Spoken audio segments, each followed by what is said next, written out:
नमस्कार। कार्यक्रम अर्थचक्रमा यहाँहरूलाई हार्दिक स्वागत छ। म रञ्जन झा।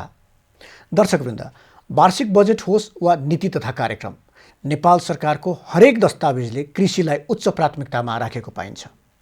विडम्बना नै भनौँ, नेपालमा कृषि एवं कृषकको अवस्था दिनानुदिन खस्कदो छ। पछिल्लो समय कोरोना महामारीले अर्थतन्त्रमाथि ठुलै प्रहार गरेपछि फेरि एकपटक सबैतिर कृषिको चर्चा हुन थालेको छ। तर सरकारले स्पष्ट योजना नल्याएसम्म कृषि क्षेत्रको विकास असम्भव प्राय छ। आजको कार्यक्रममा हामी कृषि क्षेत्रको विकास वा भनौँ देशको कुल गार्हस्थ्य उत्पादनमा कृषि क्षेत्रको योगदान बढाउन के गर्नुपर्ला लगायतका विषयमा कुराकानी गर्नेछौँ। र कुराकानीका लागि हामीसँग हुनुहुन्छ कृषि अर्थशास्त्री डाक्टर आदित्य खनाल। डाक्टर खनाल अमेरिकाको टेनेसी स्टेट युनिभर्सिटी स्थित कृषि एवं वातावरण विभागमा सहप्राध्यापक हुनुहुन्छ। डाक्टर खनाल, स्वागत छ यहाँलाई कार्यक्रममा। हजुर नमस्कार अनि तपाईँलाई धन्यवाद। डाक्टर साहब, तपाईँ अहिले अमेरिकामा हुनुहुन्छ। अमेरिकाको कुरा गर्दाखेरि कोरोनाको हामीले कुरा गऱ्यौँ भने विश्वमै सबैभन्दा बढी सङ्क्रमित 1.5 करोडभन्दा बढी त्यहीँ छन् र मृतकको सङ्ख्या पनि हामीले कुरा गऱ्यौँ भने 3 लाखको हाराहारीमा पुग्न थालेको छ। त्यहाँ आम मान्छेको बुझाइ भन्यो भने अमेरिका जनस्वास्थ्यको हिसाबले एकदमै सशक्त मुलुकको हिसाबमा मानिस हेरिरहेका हुन्छन्। यो यस्तो एक्कासी यसरी कसरी भयो अमेरिकामा यति ठुलो मृत्यु, यति ठुलो सङ्क्रमण? भने जस्तै अब यो America one of the biggest infected भयो यो कोरोना भाइरसको महामारीले गर्दाखेरि र आजसम्म यही अब करिब 1.5 करोड जतिलाई इन्फेक्सन भइसकेको छ अनि 4 लाखको हाराहारीमा मृत्यु पनि भइसकेको छ। म बसेकै यही राज्यमा पनि अब करिब नेपालभन्दा अलिकति सानो छ, यहाँ 5,000 जस्तो मान्छे मरिसकेका छन् र करिब यही अब 5 लाखको हाराहारीमा सङ्क्रमित टोटल अहिलेसम्म भर्थ्याङ्क। र यो अब कसरी भयो भन्ने कुरा हुँदा पनि अब यसलाई नियन्त्रण गर्नलाई सायद यही अब महामारीकोमा अलिकति इमर्जेन्सी नै सिचुएसन हो। अनि यसमा कतिको यहाँको जनस्वास्थ्य, यहाँको स्वास्थ्य स्थितिहरूले कतिको काम गर्न सके, सुरुवाती चरणमा स्पेसली यो फैलिनुभन्दा अगाडि कसरी रोक्न सक्यो, त्यो कारण नै हो सायद। र त्यो नहुनाले अलिकति बढी फैलियो यो। अनि यहाँ चाहिँ एउटा अलिकति अर्को मोमेन्ट भनेको अब ठ्याक्कै लकडाउन गर्नलाई पनि अब कानुनले नमिल्ने भने जस्तो भएर मान्छेले लकडाउन गरेर राख्नु पनि नसक्ने, अलिअलि ओपन टाइपको नै छ। त्यसले गर्दाखेरि अब सर्टेन पपुलेसनहरू कतिपयहरू अब मास्कको पनि एकदमै म्यान्डेटरी हुँदाहुँदै उसले यहाँको स्टेट लोकल म्युनिसिपालिटीहरूले म्यान्डेटरी गराउँदा पनि त्यो किसिमको इन्डिभिजुअल फ्रिडमको कुराहरूले गर्दा पनि त्यसले फैलियो। प्लस अनि अब एक दुईवटा चाहिँ जति अब युवाहरूलाई अथवा यङ जेनेरेसनहरूलाई लाग्दैन, अथवा यङ जेनेरेसनलाई चाहिँ हामी अलिकति उछौँ भन्ने जस्तो पनि अब मिसकन्सेप्सन त्यस्तो कुराहरूले गर्दाखेरि पनि भनेपछि कतै न कतै स्वतन्त्रता र अलिकति गलत सूचना पनि प्रभावित भयो। हो, त्यो स्पेसली सुरुवातीको चरणमा। हामी जनस्वास्थ्यको कुरो गरेका थियौँ। यदि अर्थतन्त्रको कुरो गर्ने हो भने अब त डिसेम्बरदेखि हामीले सुरु गऱ्यौँ, झन्डै अब हामी 12 महिना भइसक्यो। अर्थतन्त्रमा चाहिँ अमेरिकाको अर्थतन्त्रको हामीले कुरो गऱ्यौँ भने कस्तो त्यहाँ असर परेको छ यसको? अर्थतन्त्रको पनि असर स्वाभाविक नै पर्ने नै भयो। यो भएको अर्थतन्त्रमा पनि असर परेको छ। यसको अझै पनि अर्थतन्त्रमा कतिको डेप्थमा असर पर्छ भन्ने कुरा अझै पनि हामी अझै अनुमान गर्न अथवा यकिन गर्न सक्दैनौँ, किनभने यसको यो सर्ट टर्म इम्प्याक्टहरू त छँदैछ, लङ टर्म दीर्घकालीन इम्प्याक्टहरू अनि कहाँनिरको कुन स्टेजमा छ इकोनोमी भन्ने कुरा पनि अझै पछि दीर्घकालीन रूपमा अझै पछि यसको मल्टिप्लायर इफेक्टहरू देखिने। त्यो हुनाले अर्थतन्त्रमा डेफिनेटली असर चाहिँ परेको छ। अझै लङ टर्म र त्यसमा कतिको असर पर्छ भन्ने कुरा हेर्नु नै बाँकी छ। त्यसमा पनि हुन्छ होला पक्कै पनि लङ टर्ममा दीर्घकालीन असरहरू। तर एउटा कुरा के हो भने त्यति हुँदाहुँदै पनि यहाँको एउटा आधारभूत सिस्टम एकदमै राम्रो भएको हुनाले चलायमान अर्थतन्त्रलाई चलायमान भइरहेको छ। त्यति एकदमै वर्स्ट स्थिति चाहिँ भएन अमेरिकाको। अब जति इन्फेक्सन र त्यसको हिसाबले हेर्दाखेरि इकोनोमी चाहिँ अमेरिकाको ओके नै छ। इकोनोमी अहिलेसम्म त्यस्तो भएको छैन। अब पछि यसको दीर्घकालीन असरबाट त्यसको छुट्टै पछि असर देखिने। अहिले अलिकति भन्छन् इकोनोमिस्टहरूले कहिलेकाहीँ कुनै एक किसिमको एनालाइसिस अहिले चाहिँ फल्स स्टिमुलस अथवा फल्स बबल जस्तो भएर पछि एकैचोटि ब्रस्ट हुनसक्छ भन्ने त्यो छुट्टै एनालाइसिस हुनसक्छ। तर यो अहिलेको तत्कालीन भइरहेकोमा चाहिँ इकोनोमी क्रास हुने अथवा यहाँको इभन स्टक मार्केट क्रास हुने, स्टक मार्केट एउटा इन्डिकेटर भनेर मानिन्छ S&P इन्डेक्सहरू, त्यो क्रास हुने त्यो चाहिँ छैन अहिले। अब राम्रोसँग नै चलिरहेको छ, चलायमान भइरहेको छ। जस्तै यो चलायमान बनाउनको लागि त्यहाँको सरकारले के नीति अवलम्बन गर्यो? हजुर, धेरै यो एकदमै धेरै इन्ट्रेस्टिङ क्वेसन। एउटा त हामीले बुझ्नुपर्ने कुरा के छ भने एउटा अर्थतन्त्र यो हाम्रो आर्थिक मन्दी अथवा आर्थिकले कारणले सिर्जना भएको यो सङ्कट होइन। पहिला यो हाम्रो स्वास्थ्यको कारणले गर्दाखेरि अथवा एउटा भाइरससँगको लडाइँ हो। त्यही भएर इकोनोमिकको भाषामा यो हाम्रो काइन्ड अफ एक्सटर्नालिटिजले गर्दाखेरि आएको हो। र त्यसको लागि कुन चाहिँ इकोनोमिक टुल लगाएर अर्थतन्त्रलाई ब्यालेन्समा राख्ने अथवा चलायमान गराउने भन्ने आफैमा च्यालेन्जिङ थियो। तर युएस गभर्मेन्टले एक दुईवटा कुराहरू, दुई तिनवटा कुरा म गर्न चाहन्छु त्यसले गर्दाखेरि चलायमान हुनलाई। एउटा चाहिँ हामी फिस्कल पोलिसी भन्छौँ, एउटा मोनिटरी पोलिसी भन्छौँ। मोनिटरी पोलिसी भनेको एउटा टुल, त्यो चाहिँ युजली यो ब्याङ्क सेन्ट्रल ब्याङ्कले गर्ने, यहाँको फेडरल रिजर्भ ब्याङ्क, नेपालको राष्ट्र ब्याङ्क भने जस्तै त्यो सुरुमै उसले भयावह हुन सक्ने स्थिति देखेर अलिकति भए पनि इन्भेस्टरहरूलाई, लगानीकर्ताहरूले अलिअलि सानोतिनो लगानीहरू गरिराख्नु भने इन्ट्रेस्ट रेट एकदमै लो गरिदियो। त्यो इन्ट्रेस्ट रेट लो गर्दाखेरि ऋणहरू अलिअलि पनि यो बेलामा एकदम इन्ट्रेस्ट रेट लो भएको भएर म अलिअलि चाहिँ गराइराख्छु इन्भेस्टमेन्ट भनेर त्यो इन्ट्रेस्ट रेट लो गरिदियो सुरुमै, त्यो मोनिटरी पोलिसी भयो। त्यसलाई कम्प्लिमेन्ट गर्ने फिस्कल पोलिसी जुन गभर्मेन्टले गर्छ त्यो पनि एकदमै सशक्त तरिकाले भयो। यहाँ अब दुई तिनवटा कुरा गर्दाखेरि मान्छेहरूलाई मनी फ्लो भइराखोस्, अलिकति कन्सम्पसन भइराखोस्, त्यो ठप्पै नहोस् भन्नको लागि स्टिमुलस प्याकेजहरू टाइममा, स्टिमुलस प्याकेजहरू दुई तिन थरको स्टिमुलस प्याकेजहरू आयो। जस्तो एउटा चाहिँ सिग्निफिकेन्ट स्टिमुलस भनेको प्रत्येक यहाँको प्रत्येक हाउस होल्डको इन्कम यदि $99,000 पर इयर भन्दा कम छ भने प्रत्येक एडल्टले $1,200 चाहिँ रिगार्डलेस अफ एनी टाइप होइन, $1,200 पर एडल्टले पाउने थियो। गर्दाखेरि अलिकति ऊ अनइम्प्लोइड भएर त्यो भयो भने पनि उसले चाहिँ कन्सम्सन गरिराखोस्, बजारमा लगेर किनोस् अथवा त्यो फ्लो होस् भन्नलाई त्यो एउटा गर्यो। अर्को अब अनइम्प्लोइमेन्ट बेनिफिटको कुराहरू, अब कोभिडको कारणले गर्दा अनइम्प्लोइड भएको छ भने त्यसको लागि पनि राहत सरकारले त्यो गर्यो। अनि अनइम्प्लोइमेन्ट फाइलिङको कुराहरू त्यो गर्यो। अनि अर्को चाहिँ लो बिजनेसहरूलाई, स्मल र मिडियम साइजको बिजनेसहरूलाई पनि यिनीहरूले PPP भन्ने प्रोग्राम ल्याएर त्यो ऋण अलिकति माफी गरिदिने, कोभिडको कारणले तिनीहरू बन्द सटडाउन गरेको छ, ऋण माफी गरिदिने त्यस्तोहरू योजनाहरू ल्यायो। अनि त्यो विविध स्टिमुलस प्याकेजहरूको कारणले र त्यसले गर्दाखेरि अनि यो ठप्पै चाहिँ भएन, यो चलाइराख्यो। अनि अर्को कुरा चाहिँ अब नेपालमा अथवा अरू ठाउँमा पनि लकडाउन भनेर लकडाउनै यहाँ चाहिँ अब लकडाउनै भएन, अलिकति मान्छेहरू बजारमा जाने अनि त्यो गर्ने। अनि प्लस यो गभर्मेन्टले अलिकति साना तथा मजेला उद्योगहरूलाई र त्यो स्मल बिजनेसहरूलाई त्यो किसिमको अलिकति स्टिमुलस दिएको कारणले गर्दा उनीहरूले अब एडेड कस्ट त छ, किनभने अब डिस्टेन्स मेन्टेन गर्ने, मास्क म्यान्डेटरी, सेनिटाइजिङले गर्दा उनीहरूको एडेड कस्टहरू अलिकति तिनीहरू उताबाट राहत पाएर उनीहरूले इभन कोभिड को लागि रेडिनेस भएर पनि उनीहरूले चलाइराख्न सके त्यो उद्योगहरू। त्यसले गर्दाखेरि हो म सायद यो फिस्कल पोलिसी र मोनिटरी पोलिसीको इन्टरेक्सन प्रोपरली भएको कारणले गर्दाखेरि अलिकति चलायमान भइराखेको अर्थतन्त्र चलायमान नै रह्यो।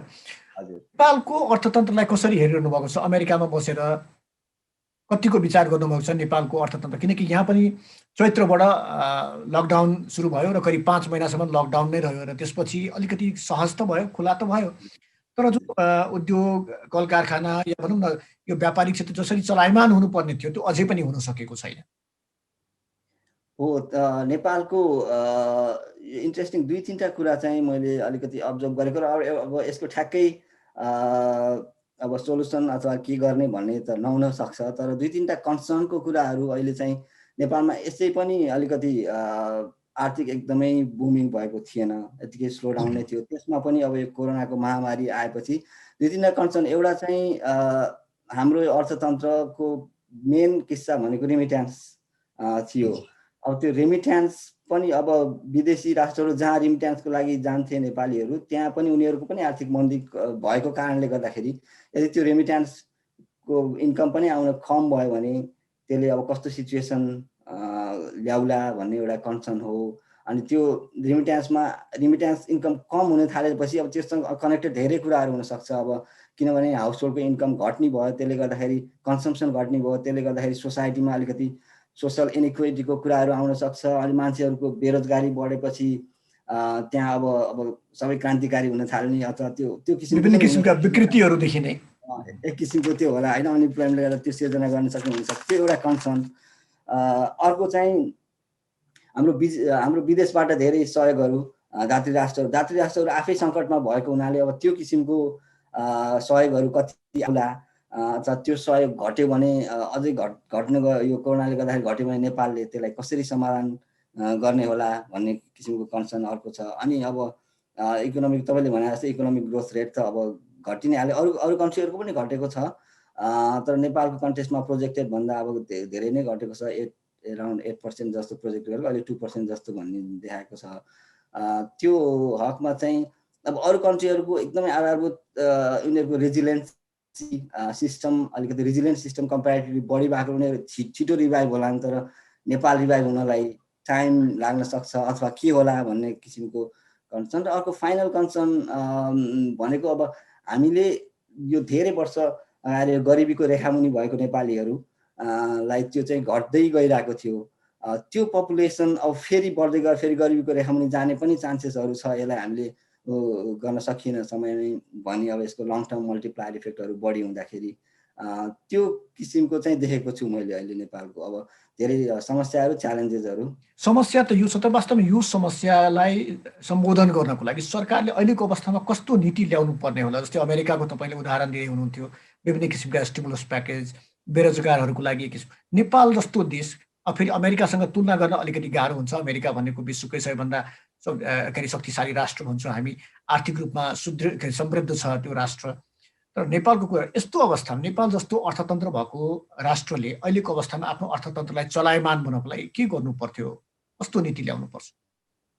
यो चाहिँ एकदमै इन्ट्रेस्टिङ क्वेसन हो। अब धेरै किसिमको आफ्नो तर्क पनि हुन सक्ला। अब आफ्नै हाम्रो अब नेपाल सुहाउँदो कस्तो हुनसक्छ भने अब गभर्मेन्टलाई पनि आफ्नै प्रब्लमहरू होला पक्कै पनि। अब किनभने अब गभर्मेन्टले सोर्स अफ इन्कम भनेको ट्याक्सेसहरू यताउता हो, सबै बन्द हुँदाखेरि अब ट्याक्सेस पनि त्यति धेरै उठेको छैन, रेभिन्यू जेनेरेसन गभर्मेन्ट पनि कम नै छ। तर एक दुईवटा कुराहरू यो बेलामा अलिकति अपर्च्युनिटीको रूपमा पनि हुनसक्छ जस्तो लाग्छ। अब जस्तो यो हाम्रो लेबर फोर्स जुन बाहिर गइरहेको थियो त्यो अहिले अलिकति गाउँमा जाने अथवा फर्किने बाहिरको मान्छेहरू पनि छ, त्यसलाई त्यो लेबरलाई अलिकति युटिलाइज गरेर राख्नै सकिराख्यो भने त्यो केही हुन्छ कि जस्तो लाग्छ। त्यसको लागि के गर्नु पर्यो भने मान्छे गाउँमा गएको छ, विदेशमा काम गर्ने पनि भएको बेलामा ऊ अब यतिकै बस्नु पर्यो भने त ऊ फेरि कुनै माध्यमबाट अर्को किसिमबाट यो बेलामा सरकारले कुरेर अब पछि ओहो ल अब 1 वर्षपछि म एकदमै भयङ्कर प्याकेज ल्याएर म त्यस्तो सल्भ गर्छु भने त्यस्तो एकदम ठ्याक्कै त्यो सोल्युसन हुँदैन। त्यही भएर अहिलेदेखि नै अलिकति उनीहरूलाई केही अल्झाइराख्नलाई अथवा गाउँमा बसिरहेको छ भने एउटा राम्रो ऊ भनेको कृषि हुनसक्छ गाउँको उसको लागि अथवा विदेशबाट फर्केको युवाहरूको लागि। त्यसमा केही सानो प्याकेज अथवा स्किमहरू चाहिँ सुरुवात गरिराख्यो भने उनीहरूले एटलिस्ट त्यहाँ इन्गेज भएर उनीहरू त्यहीँ इन्जोय गर्न थाले अथवा त्यहीँबाट उनीहरूलाई इन्कम जेनेरेसन हुन थाल्यो भने वास्तवमा त्यो लेबर फोर्सलाई क्यापिटलाइज गर्न सक्थ्यो कि भन्ने नै हो। र अब प्रायोरिटी भनेको त अब यसलाई अब अर्थतन्त्र एकदमै मन्द भएको अर्थतन्त्रलाई स्फूर्ति बनाउनको लागि एउटा स्टिमुलस प्याकेज स्किमहरू नै हो। तर यसको सरकारको लिमिटेसन नै होला। तर एकदमै ठुल्ठुलो गर्न नसके पनि सानो स्किमहरू जस्तो कृषिमा हुनसक्छ। अनि कृषिसँगै जोडेर अनि अब धेरै किसिमको यसमा अरू सेक्टरहरूलाई पनि इन्भल्भ गराएर त्यो किसिमको गर्न सक्छ जस्तो लाग्छ। डाक्टर साहब, कृषिको कुरा गर्नुभयो, तपाईँ कृषि अर्थशास्त्री पनि हुनुहुन्छ, सम्भवतः कृषि अर्थशास्त्रकै प्राध्यापक पनि हुनुहुन्छ टेनेसी युनिभर्सिटीमा।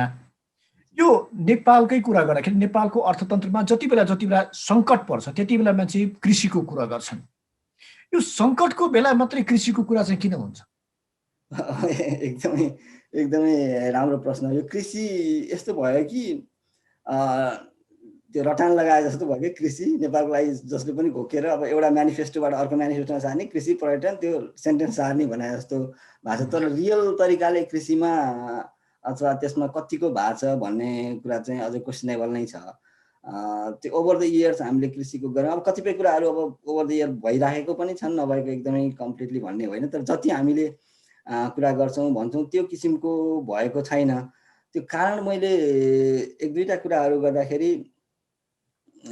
जस्तो हामीले कतिको डेप्थमा गएर त्यो गऱ्यौँ भन्ने नै हो। जस्तो अब एक दुईवटा राम्रो कामहरू पनि भएको छ जस्तो लाग्छ मलाई। जस्तो अब कृषि आधुनिकीकरण योजना भनेर पनि 14-15 सुरु भएको जस्तो लाग्छ मलाई। अनि हामीले एउटा के गर्छौँ भने अब सरकारले कुनै सजेसन अथवा के को आधारमा अब सुरुवात गर्यो, एउटा पपुलरिस्टिक टाइपको सुरुवात भइसकेपछि त्यसपछि वाट नेक्स्ट, अथवा त्यसको सेरोफेरोमा रहेर त्यसलाई स्केलिङ अप गर्ने अथवा त्यसलाई सपोर्ट गर्ने मेकानिजमहरू त्यसको सेरोफेरोमा गर्ने त्यो गर्दैनौँ सायद, त्यो छोडिदिन्छ। अछुवाको भरमा कार्यक्रम ल्याइदिने, त्यसपछि त्यसलाई स्केल अप गर्ने अथवा त्यससँग सेरोफेरोमा रहेर त्यसलाई केन्द्रित गरेर एक्सप्यान्ड डेभलपमेन्ट, कृषिको डेभलपमेन्ट गर्नुभन्दा पनि त्यो कार्यक्रम ल्यायो, अब 5 वर्ष त्यो सक्यो, त्यसपछि त्यो यतिकै फ्यासिस्ट भएर गएर फेरि अब अर्को किसिमको नयाँ टाइपको गर्ने, अब यो दिँदा हुन्छ ऊ दिँदा हुन्छ कि भन्ने अलिकति इन्टिग्रेटेड त्यो भएन कि जस्तो लाग्छ मलाई त्यसमा। अनि अर्को समस्या चाहिँ मैले अब कृषिलाई अलिकति आइसोलेट गरेर पनि त्यो कृषिलाई आइसोलेट गरेर ग्रोथ हुँदैन खासमा। कृषिलाई सँगसँगै उद्योगसँग, कृषिलाई सँगसँगै बजारसँग, कृषिलाई सँगसँगै यान्त्रिकरणसँग सबै कुराहरू जोड्नुपर्छ, अरू पाटोहरूलाई पनि जोड्नुपर्छ। अनि त्यसपछि अलिकति समन्वयात्मक विकास हुन्छ कि जस्तो लाग्छ मलाई। जस्तै हामी इजरायलको कुरो गऱ्यो भने करिब त्यहाँको 2% जनसङ्ख्या कृषि पेसामा संलग्न छन्। हुनसक्छ मेरो तथ्याङ्कमा अलिकति तलमाथि पर्न सक्ला। नेपालको कुरा गर्दाखेरि र 2% जनसङ्ख्याले उत्पादन गरेको जुन उत्पादन छ त्यो विश्व बजारमा गइरहेको छ। नेपालको कुरा गर्दाखेरि करिब 65% जनसङ्ख्या हाम्रो कृषिमा कतै न कतै प्रत्यक्ष अप्रत्यक्ष रूपमा संलग्न छन्। तर देशको कुल गार्हस्थ्य उत्पादनमा हामीले हेऱ्यौँ भने 30% भन्दा पनि मुनि 28% को हाराहारीमा त कृषिको योगदान छ। यदि हामी बजेटको कुरा गऱ्यौँ भने हरेक वर्ष बजेटमा कृषिलाई प्राथमिकता दिने भन्ने कुरा जोडिएको हुन्छ। वास्तवमा यो क्षेत्रमा काम चाहिँ कति भएको छ? एउटा के अरे एग्रो साइन्टिस्टको हिसाबले भन्दाखेरि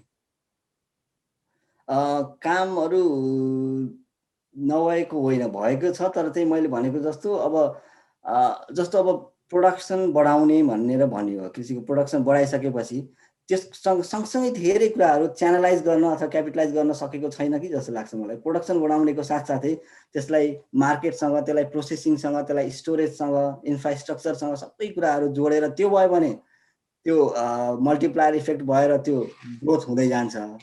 तर एउटा प्रोडक्सन मात्रै बढायो भने अब किसानले प्रोडक्सन त गर्यो तर के गर्ने भन्ने एउटा प्रश्न हुन्छ। अब प्रोडक्सन बढाउने भन्ने पनि आफैमा च्यालेन्जिङ हो। त्यो प्रोडक्सन बढाउने पनि त्यो भएको छ कि छैन, त्यो अलिकति प्रोडक्टिभ कुनैमा चाहिँ भएको छ।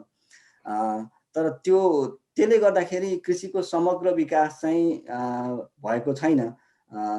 जति हामीले अपेक्षाकृत रूपमा हुनुपर्ने त्यो भएको छैन। जस्तो यहाँ पनि अहिले इजरायलको इक्जाम्पल दिनुभयो, यहाँ पनि अब कृषिमा जिडिपी कन्ट्रिब्युसन 5% एराउन्ड हो। तर यो अब त्यो 5%ले पनि एकदमै ठुलो कन्ट्रिब्युसन गर्छ, किनभने अब बिग इकोनोमीको 5% एराउन्ड भनेको त्यो पनि अब ठुलो नै भयो, त्यसले गर्छ। तर त्यही हो, हाम्रो कृषिमा एराउन्ड 65% जस्तो इङ्गेज छन्। अनि जिडिपी कन्ट्रिब्युसन प्रत्येक वर्ष अलिअलि घट्दै पनि गइरहेको छ। त्यो भनेको अब कृषिलाई आइसोलेसन भन्दा कृषिलाई उद्योगीकरण, बजारीकरण त्यो सबै अरू सेक्टरसँग जोडेर कृषिलाई केन्द्रमा राखेर त्यो किसिमको विकास गर्यो भने चाहिँ हुन्छ जस्तो लाग्छ अलिकति।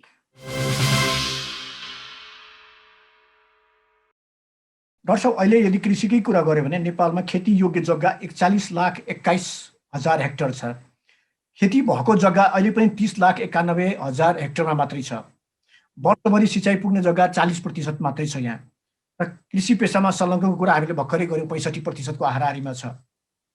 35 जिल्ला अझै पनि खाद्य असुरक्षित भनेर घोषणा गरिएको छ नेपालमा। हामी भनिरहेको छौँ उत्पादन बढिरहेको छ, तर 35 जिल्ला चाहिँ खाद्य असुरक्षित।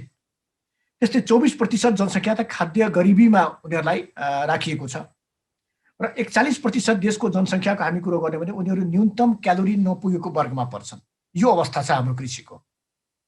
हजुर, हो, तपाईँले त्यो भयावहकै स्थिति नै हो। हामीले अब त्यो कृषि गर्दा। अब त्यसमा त्यसमा त्यही अब कस्तो हुन्छ भने सबै ठाउँमा एउटै किसिमको गर्छु भनेर पनि नेपालमा पनि धेरै जियोग्राफिक कुराहरू पनि छन् र कहाँ कस्तो सुहाउँछ भनेर पनि गर्नुपर्छ। एउटा एउटा कन्सेप्ट जस्तो पकेट एरिया र डिफ्रेन्ट जोनको कन्सेप्ट पनि आएको थियो। त्यो पनि एउटा एकदम राम्रो कन्सेप्ट हो। वास्तवमा कुन जोनमा कुन फिजिबल छ कृषि गर्नलाई। जस्तो अब पहाडमा तपाईँहरूले हामीले एकदमै हेभी मेकानाइज गरेर एकदम लार्ज स्केल प्रोडक्सन गर्छु भन्न पनि सकिँदैन होला, किनभने त्यहाँको त्यस्तै जियोग्राफिक कन्स्टेन्टहरूले गर्दाखेरि। तर त्यो एरियालाई अब फ्रुट ग्रोइङ अथवा जिन्जर अथवा जडीबुटी प्रोडक्सन त्यो फिजिबल एरिया त्यसरी छुट्याउने। अब तराई जहाँ अब अलिकति लार्ज स्केल फार्मरहरू हुन सक्छन्, त्यो ठाउँमा नयाँ टेक्नोलोजीहरू युज गरेर मास प्रोडक्सन गर्ने, भेजिटेबल फार्मिङहरू गर्ने, त्यो चाहिँ तराई एरियाहरू हुनसक्छ। अब त्यसमा धेरै नयाँ आधुनिक ड्रोनहरू युज गरेर गर्नेदेखि लिएर अब डिफ्रेन्ट हार्भेस्टर, प्लान्टर त्योहरू युज गर्ने, त्यो त्यसरी छुट्याउनु पर्छ जस्तो लाग्छ। पकेट एरिया त्यसरी छुट्याएर त्यो गर्नुपर्छ। अनि त्यही तपाईँले भने जस्तो अब सेल्फ सफिसियन्सी हुनको लागि चाहिँ एउटा यो सबै कुराहरू अलिकति इन्टरकनेक्टेड छ कि। तपाईँको कार्यक्रमको नाम पनि चक्र नै भयो, यो पनि चक्र जस्तै। अब प्रोडक्सन नबढाएको कारणले गर्दाखेरि सेल्फ सफिसियन्सी कम छ, प्रोडक्सन बढाउनु त पऱ्यो नै। तर प्रोडक्सन फार्मरलाई गर्नलाई त्यो पनि इन्भाइरोमेन्ट हुनु पर्यो, किनभने उसले प्रोडक्सन गरेर यहाँ लगेर यति बेच्छु अथवा यो ठाउँमा लगेर गर्छु, अथवा यो बिकेन भने कहाँ लगेर राख्ने, इन्फ्रास्ट्रक्चर अलिकति स्टोरेजको, अलिकति प्रोसेसिङको। अनि यहाँनिर आएर तपाईँले अब मलाई क्वेसन पनि सोध्नुहुन्छ, अलिकति प्राइभेट सेक्टरको इन्भल्भमेन्ट पनि त्यस्तो कुराहरूमा हुनसक्छ कि। जस्तो कृषिलाई यो बजारसँग जोड्ने कुरामा, अनि इन्फ्रास्ट्रक्चर बनाएर स्टोरेज गर्ने कुरामा, यसलाई प्रोसेसिङ बनाएर मेन चाहिँ भ्यालु एडिसन गर्ने कुरामा, कतिपय कुरामा हामीले कुनै कुराहरू एक्सपोर्ट गरे पनि त्यो हामीले र मेटेरियल जस्तो चाहिँ एक्सपोर्ट गर्छौँ, अनि त्यसपछि त्यही अरूले भ्यालु एडिसन गरेर ल्याएर फेरि त्यही कुरा हामी किन्छौँ नेपालमा ल्याएर। त्यही भएर त्यो भ्यालु एडिसन गर्ने उद्योगहरू लाई र प्रोसेसिङ गर्ने, अनि त्यसपछि जस्तो मिटहरूसँग जोड्ने भने गोट मिट प्रोडक्सन अथवा अरूहरूसँग जोड्ने भने त्यसको मिट प्रोसेसिङ फेसिलिटिजहरू हुनु पर्यो। अब त्यो मिटलाई कुलिङ गर्ने सर्टेन टेम्परेचरको त्यस्तो इन्फ्रास्ट्रक्चरहरू हुनु पर्यो। अनि त्योसँग सम्बन्धित अब लोन र ऋणहरू एकदम सहुलियत दरमा दिने साना अथवा मझेला किसिमको उद्योगलाई, साना अथवा मझेला किसानहरूलाई त्यो दिने किसिमको प्याकेजहरू भयो भने र त्यसलाई त्यसरी उद्योगीकरण अथवा प्रोसेसिङ भ्यालु एडिसनसँग जोड्यो भने त्यो प्रोडक्सन बढाएको पनि अब अलिकति हुन्छ। त्यही भएर त्यो अलिकति इन्टिग्रेटेड रूपमा गर्नुपर्छ। वास्तवमा हेऱ्यो भने उत्पादन, भण्डारण र बजार यी तिनटैमा समस्या देखेको छु। उत्पादनको कुरा गऱ्यो भने हामीसँग सिँचाइ छैन, बिउको समस्या, मलको अहिले नेपालमा अब ठुलो एउटा विवादकै विषय भइसकेको छ। यो भण्डारणको कुरो गर्ने भने त्यहाँ शीत भण्डारको पनि हामीसँग एकदमै कमी छ। र बजारको कुरा गऱ्यो भने अब प्रतिस्पर्धी छैनन् हाम्रा प्रडक्टहरू, हाम्रा उत्पादनहरू, यातायातको अभाव छ, ठाउँमा हामी पुर्याउन सकिरहेको छैन। वास्तवमा यो समस्या चाहिँ के, यो त कतै न कतै नीति निर्माणसँगै जोडिएको। किनकि एउटा किसानले त यो गर्न सक्दैन। एउटा कृषक, जुन हाम्रो नेपालको कृषक हामी कुरो गऱ्यो भने, जसको प्रत्येक दूरीको हामी कुरो गऱ्यो भने 0.7 हेक्टर एउटा किसानको हकमा पर्न आउँछ, त्यो किसानले यति ठुल्ठुलो कुरो गर्न सक्दैन। यसको लागि त नीति निर्मातालाई नै अलिकति बढी सक्रिय हुनु पर्यो। हो, त्यो नै हो। अब जहाँ पनि गभर्मेन्टले नै फेसिलिटेट गर्नुपर्छ। अब हामीले अब एनजिओ आइएनजिओको पनि कुरा, एनजिओ आइएनजिओको पनि सर्ट टर्म अथवा त्यो हो, अथवा तिनीहरूलाई इन्भल्भ गराएर सर्टेन इयरको स्टार्टिङ अथवा त्यो चाहिँ हुन सक्ला। तर वास्तवमा गभर्मेन्टले नै एउटा पोलिसी, एउटा भिजन टाइपको भिजन लिएर पोलिसी चाहिँ हुनैपर्छ यसमा, त्यो इन्टिग्रेटेड अप्रोच हुनको लागि।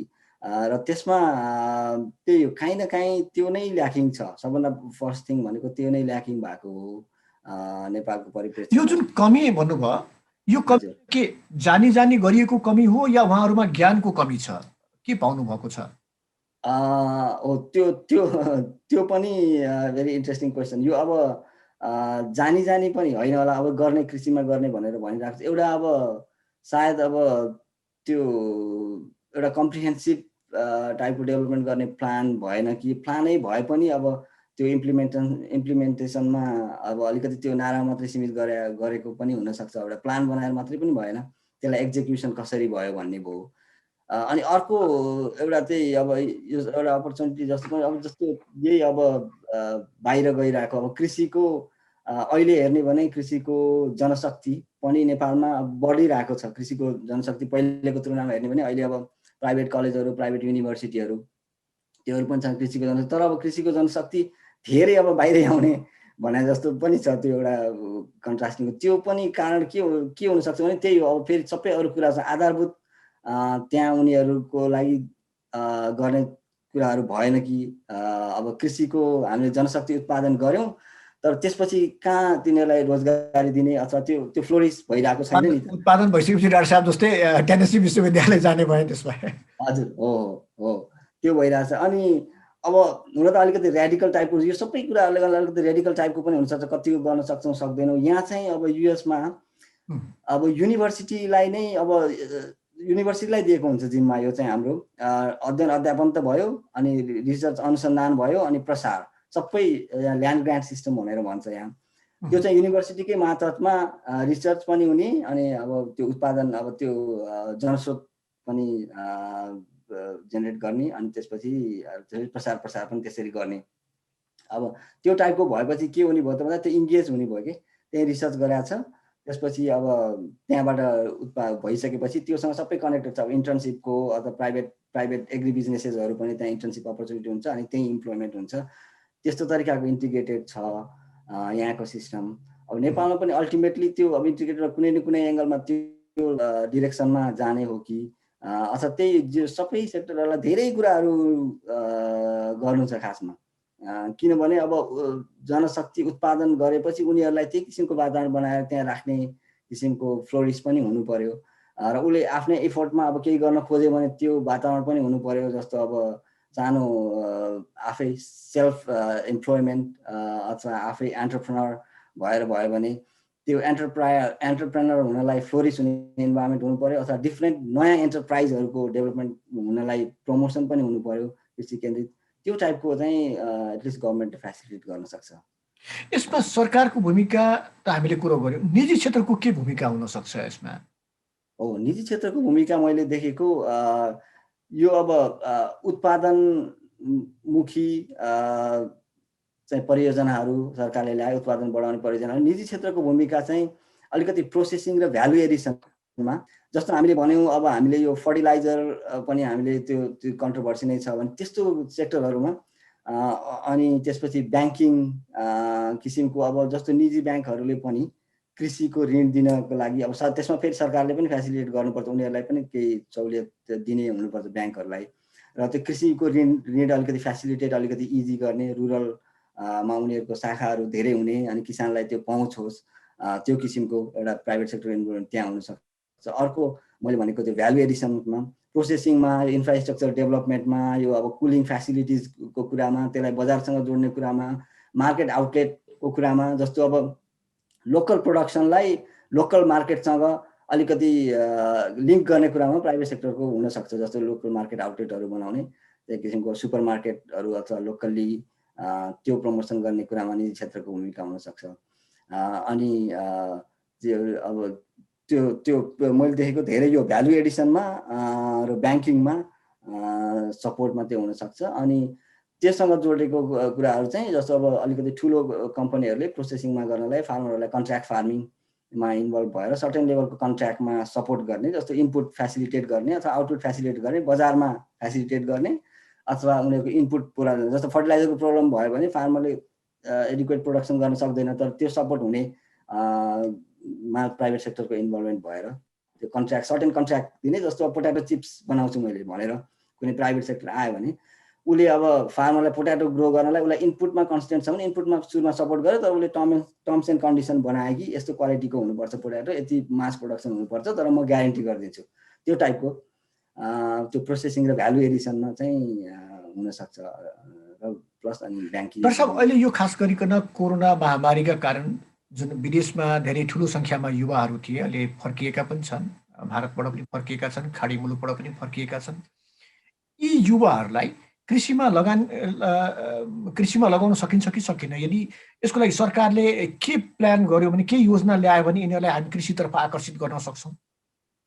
त्यो एउटा अहिले अब अपर्च्युनिटी जस्तो पनि हो। हामीले अब हाम्रो फर्केको उहरूलाई त्यो कृषिमै अथवा नेपालमै राख्न सक्यौँ भने भन्ने हो। त त्यसको लागि मैले अघि पनि अलिकति सङ्केत गरेँ। त्यो पर्खिएर पछि एकदमै ठुलो बिग प्याकेज ल्याएर ओहो सल्भ गर्छु भन्नुभन्दा पनि अहिले नै उनीहरूलाई अब अहिले उनीहरू गाउँमा भइरहेको बेलामा 5-6 महिना गाउँमा बसिरहेको बेलामा अथवा नेपालमा बसिरहेको बेलामा उनीहरूलाई केहीमा उद्यममा अथवा कृषि रिलेटेड कुरामा अल्झाउन सक्यो भने उनीहरूले त्यहाँ बढाउँदै लान्थे कि भनेर स्किमहरू सानो स्किमहरू सरकारले दिन सक्छ कि जस्तो लाग्छ मलाई। अब जस्तो अब बजार फेसिलिटेट गर्ने कुरामा अथवा उनीहरूले कृषि कसैले सुरु गर्न खोज्यो भने ऋण सहुलियतको कुरामा गर्ने अथवा अब नेपालको हेर्दाखेरि अब कृषि केन्द्रहरू ठाउँ ठाउँमा गाउँमा पनि छ। त्यसलाई अलिकति बढी स्वचालित बढी परिचालन गरेर अनि त्यहाँको युवाहरूलाई त्यहाँको जनशक्तिहरूलाई त्यहीँ राखेर उद्यमसँग जोड्न सक्यो भने अलिकति इन्कम जेनेरेसन त्यहीँ गरेर हुन थाल्यो, त्यसलाई फेसिलिटेट गर्न सक्यो भने सायद हामीले राख्न सक्छौँ कि तिनीहरूलाई भन्ने हो। त्यही भएर सरकारले कतै न कतै उनीहरूसँग लगानीको अभाव होला, किनकि सानो जग्गा होला, सानो जग्गाको टुक्रा छ, लगानीको अभाव होला, पुँजीको अभाव होला। यसमा कसरी यो व्यवस्थापन गर्न सकिन्छ यो कुरालाई? त्यो एउटा 2-3टा कन्सेप्ट। एउटा चाहिँ जस्तो लगानीको पुँजीको अभाव हुँदाखेरि त्यो एउटा त ऋण सहुलियतमा दिने कुराहरू भयो। एउटा चाहिँ गभर्मेन्टले स्टार्टअप जस्तो गरिदिने, जस्तो अब कृषि कसैले गर्ने अब यो एउटा राम्रो प्रपोजल लिएर आयो भने उसलाई सर्टेन इनिसियल इन्भेस्टमेन्ट मा फेसिलिटेट गर्ने कुरा हुन्छ। त्यसमा अलिकति प्राइभेट सेक्टरको पनि हुनसक्छ भूमिका। प्राइभेट सेक्टरहरूले चाहिँ गरिदिने सर्टेन, तर आउटपुट आउन थालिसकेपछि उनीहरूले सर्टेन सेयर लिने। त्यो हिसाबले पनि त्यो इनिसियल इन्भेस्टमेन्ट गर्न नसक्ने किसानहरू, हाम्रो साना किसानहरूको लागि त्यो टाइपको हुनसक्छ। तर केही न केही त्यसलाई अलिकति डेप्थ तरिकाले सोचेर केही न केही प्याकेज जस्तो चाहिँ समन्वय गरेर हुनुपर्छ जस्तो लाग्छ। उनीहरूलाई एटलिस्ट उनीहरू केही इन्गेज भएर त्यहाँ उद्यम, कृषिसँग रिलेटेड उद्यम, कृषिसँग रिलेटेड बजार र त्यही गर्न सक्यो भने अलिकति भनेपछि योजना हुनु पर्यो, हचुवा तालको हुनु भएन। हजुर, हुनु भएन। अनि स्पोरेडिक पनि हुनु भएन। मैले इन्टिग्रेटेड भने स्पोरेडिक अलिकति 1 वर्ष जस्तो गर्ने अनि त्यसलाई छोड्ने भन्दा पनि त्यसलाई स्केलअप गरेर उसले आफ्नो अलिकति सस्टेन पनि देख्नु पर्यो। त्यो फेरि कन्टिन्युली बसिराख्नलाई म यसमै गरेर मैले इन्कम जेनेरेसन गर्न सक्छु, मैले पाल्न सक्छु र यसमा छ है भन्ने चाहिँ हुनु पर्यो। उसलाई अलिकति सफल टाइपको पनि हुनु पर्यो। किनकि निश्चित रूपमा खाडी मुलुकमा गएका अधिकांश हेऱ्यौँ भने उहाँहरू चाहिँ कृषिसँगै रिलेटेड हुनुहुन्थ्यो र कृषिमा फाइदा लाभ नभएपछि उहाँहरू बाहिरिनु भएको हो। पुनः उहाँहरू कृषि पेसामै आउनुहुन्छ भन्ने कुरामा अलिकति निश्चित रूपमा अलिकति शङ्का त छ, तर सरकारले अलिकति इनिसिएसन गरिदियो भने त्यो सम्भवतः त्यो हुन सक्छ। यो नेपालको यदि भूमिको हामी कुरा गर्ने भने, उत्पादकत्वको कुरा गर्ने भने नेपालमा कृषिको भविष्य चाहिँ कस्तो देखिरहनु भएको छ? नेपालमा कृषिको भविष्य नेपालमा छ, एकदमै यसको फिजिबिलिटी छ। एउटा त हाम्रो डिफ्रेन्ट जोग्राफिक ल्यान्डस्केपको कारणले गर्दाखेरि, डिफ्रेन्ट क्लाइमेटिक निड्सको कारणले गर्दाखेरि डिफ्रेन्ट पकेट एरियाहरू बनाएर प्रोडक्सन गर्ने एकदमै फिजिबल छ नेपालमा। जस्तो अब हाई अल्टिच्युडमा त्यो जडीबुटी किसिमको अनि फरेस्ट्री, नन टिम्बर फरेस्ट प्रोडक्टहरू उत्पादन गर्ने, अनि त्यसपछि फलफुल खेती, सुन्तला र त्योहरू को लागि पनि फिजिबल छ। अनि तराईमा त्यस्तै किसिमको छ। प्रोडक्सनको हिसाबले अथवा फर्टिलिटी, प्रोडक्टिभिटीको हिसाबले हामी एकदमै त्यो डिग्रेड भएर त्यो भएको पनि छैन। हाम्रो सोइल अझै राम्रो नै छ, प्रोडक्टिभिटीको हिसाबले राम्रो नै छ। किनभने अब अरूहरूको कम्पेरिटिभ गर्ने भने यहाँ चाहिँ अब एकचोटि धेरै हाई इन्टेन्सिफाइड फर्टिलाइजरहरूको भएर त्यो भएर ब्याक टु कन्जर्भेसन अलिकति गर्नुपर्छ भन्ने छ। तर हामीहरू त्यस्तो भयावह नेपालमा छैन, किनभने हामी अझै हाम्रो प्रोडक्टिभ ल्यान्डहरू छ। त्यही भएर प्रोडक्सन एकदम डिग्रेड भएको छैन। यो के भएको भने अब त्यही कमर्सियलाइजेसनसँग हामीले जोड्न नसकेको कारणले गर्दाखेरि सधैँ हामीले सब्सिस्टेन्स फार्मिङ पनि धेरै वर्षदेखि त्यही गरिराख्यौँ होइन।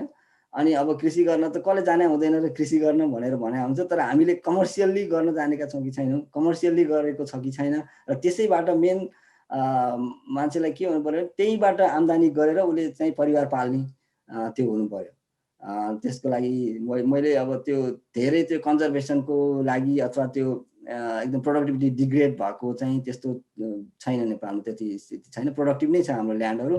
त्यही हो कि डिफ्रेन्ट निस मार्केटहरू, निस प्रोडक्सन पकेट एरियाहरू गरेर गर्न सकिन्छ, प्लस अनि त्यसलाई हामीले क्यापिटलाइज गर्नुपर्छ जस्तो लाग्छ।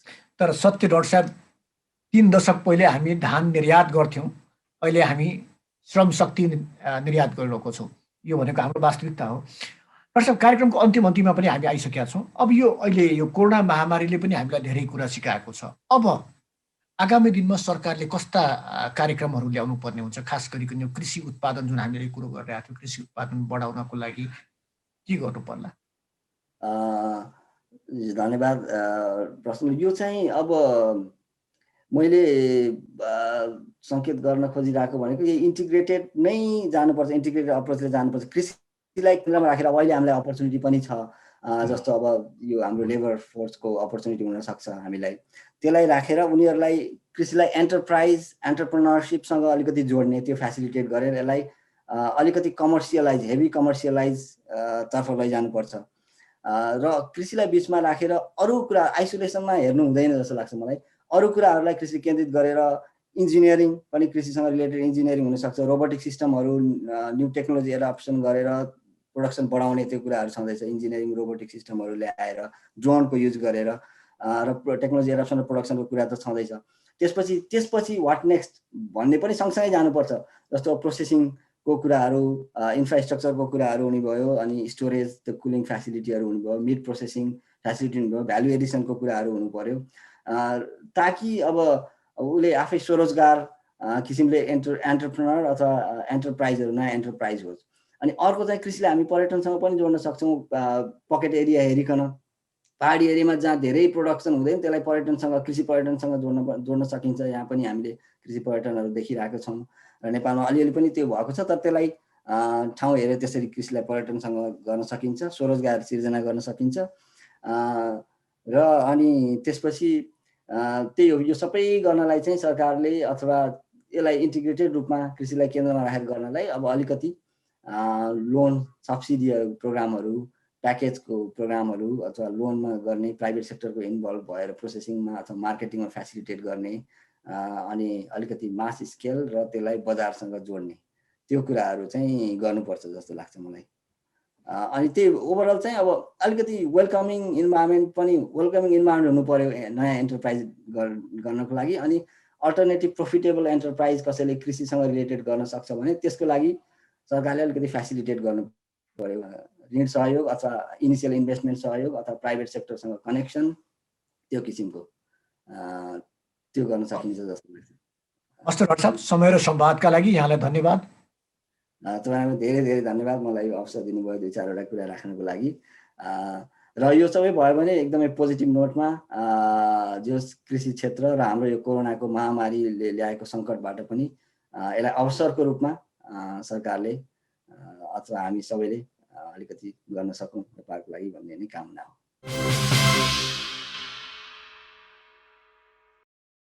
आजको छलफलमा हामीसँग हुनुहुन्थ्यो अमेरिकाको टेनेसी स्टेट युनिभर्सिटी स्थित कृषि तथा वातावरण विभागका सहप्राध्यापक डाक्टर आदित्य खनाल।